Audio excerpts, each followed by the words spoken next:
se hace en el marco del tratamiento que tiene el Senado respecto del acuerdo y las modificaciones que hemos implementado y acordado con la Unión Europea en ese contexto.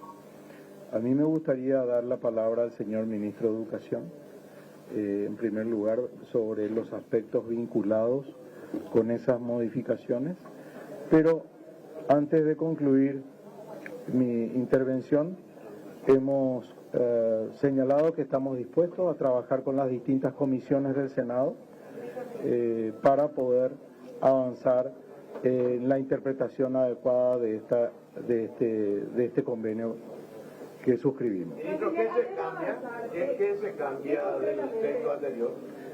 Lo que hemos acordado es de que se ajustan todos los términos e interpretaciones del acuerdo inicial con la Unión Europea, alineado con la Constitución Nacional, con los términos de nuestros valores y principios, así como con las manifestaciones que hemos recibido en distintas instancias en las discusiones en el ámbito legislativo. Ustedes propusieron hoy que el Senado ya dijese en el texto este proyecto que tiene que ser la derogación que se tiene que analizar los próximos días. Lo que proponemos es que, a la luz de este acuerdo que modifica los términos del original acuerdo entre Paraguay y la Unión Europea, pueda ser evitada la derogación. ¿Qué respuesta recibieron, ministro? Va a ser analizada, obviamente, en las distintas comisiones del Senado Nacional y esperamos que pueda ser ¿Esta es una adenda, anexa al proyecto anterior? Esta es una nota reversal que modifica y sustituye algunos términos que tiene el acuerdo original. ¿Hay que aprobar de vuelta por el Congreso, ministro? ¿Se tiene que aprobar de vuelta? No es necesario porque el artículo 25.1 del acuerdo original establece la posibilidad de modificaciones. Sin embargo, es clave de que el Senado pueda hacer la correcta interpretación y aceptar y aprobar de que no se derogue el acuerdo original. Aparte de la formación educativa, ¿qué más? ¿Qué modificó? ¿Puede mencionar concretamente, ministro? Yo quisiera darle sobre los... términos, pero nos aclara cuáles. Está clarísimo en la nota. Yo quisiera darle la palabra al señor Ministro de Educación, si me permite. Buenos días, muchas gracias, canciller.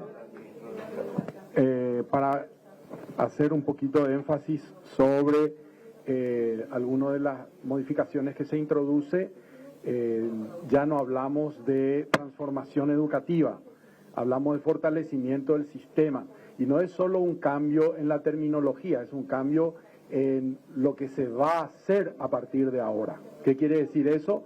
Vamos a trabajar para el fortalecimiento de las matemáticas y lenguas. Ese es un objetivo nuevo. Eso no era así en el antiguo documento.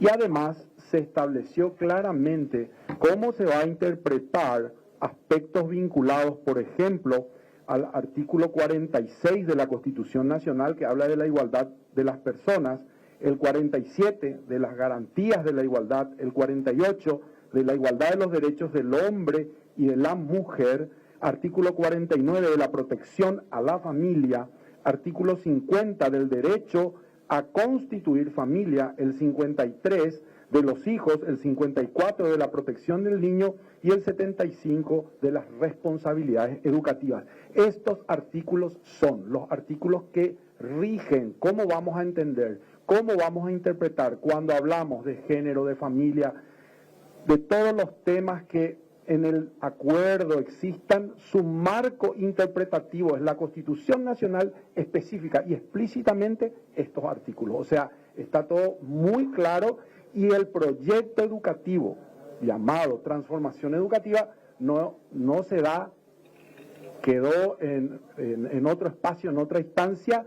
Hoy se habla de fortalecimiento del sistema porque esos recursos que en su origen venían para transformar el currículum, hoy se van a invertir en la comprensión lectora y las matemáticas. Ya no más en kits y en alimentos escolares. Ya no más. En kit y alimentos el presidente Santiago Peña fue muy enfático en establecer que esa es una responsabilidad de nuestro país, de su gobierno, y los paraguayos vamos a asumir la alimentación y los kits de nuestros niños, eso que no quede más al arbitrio de cualquier tipo de préstamos o algún tipo de financiación que genere la posibilidad de que eso quede en vilo. Hemos asegurado, y desde el presupuesto de este año y del año que viene, eso nosotros nos hacemos cargo, el Estado paraguayo se hace cargo de la alimentación de sus niños. ¿Cómo se va a utilizar ese monto para la comprensión lectora y las matemáticas? Para entender básicamente, le cambian el título y le van a agregar una especie de anexo con un glosario para que se interprete de acuerdo a estos artículos. No se cambia el título, no se cambia el título. Se cambia todo el esquema, todo el proyecto. Ya no se habla de transformación educativa, se habla de fortalecimiento del sistema educativo. Es decir, dejó de ser algo y es otra cosa. Entonces cuando dicen es un cambio de nombre, perdón, ¿tu nombre? Rocío Pereira. Si yo te llamo a vos Juana González, ¿cambio de nombre nomás? No, cambia todo. Entonces no es solo un cambio de nombre, es un proyecto nuevo, porque se financian también acciones nuevas, distintas a las acciones que estaban contempladas en el proyecto y en el plan anterior. Entonces hay como una transformación, un cambio, una cirugía mayor, digamos, dentro del acuerdo, dentro del convenio, y se establecen nuevas reglas. ¿Perdón? ¿El Parlamento Europeo tiene que refrendar también estas modificaciones? Canciller. No es necesario. Las consultas fueron hechas. Las notas reversales están aprobadas por la Unión Europea. Suscribimos junto con el representante de manera que esto está vigente. Si el Congreso deja sin efecto la derogación, esto ya... Está vigente. Para ser más claro, canciller, ya no existe ninguna ideología de género, que es lo que más preocupaba. No existe.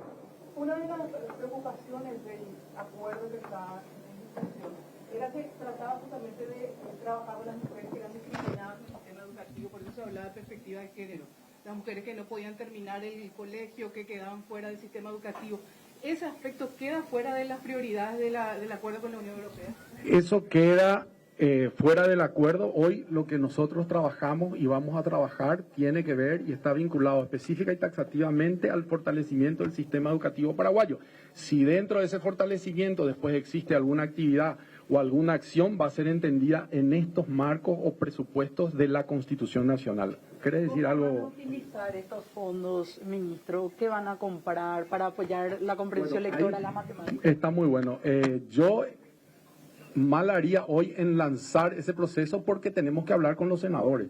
Es un proceso constructivo. Nosotros nos hemos puesto hoy a disposición de todos los senadores, de todas las bancadas, para explicar, para trabajar, para construir, y hemos también habilitado la posibilidad de que ese recurso sea auditado específicamente dónde y en qué va a ser invertido. No tenemos ningún problema, somos absolutamente transparentes, ¿verdad?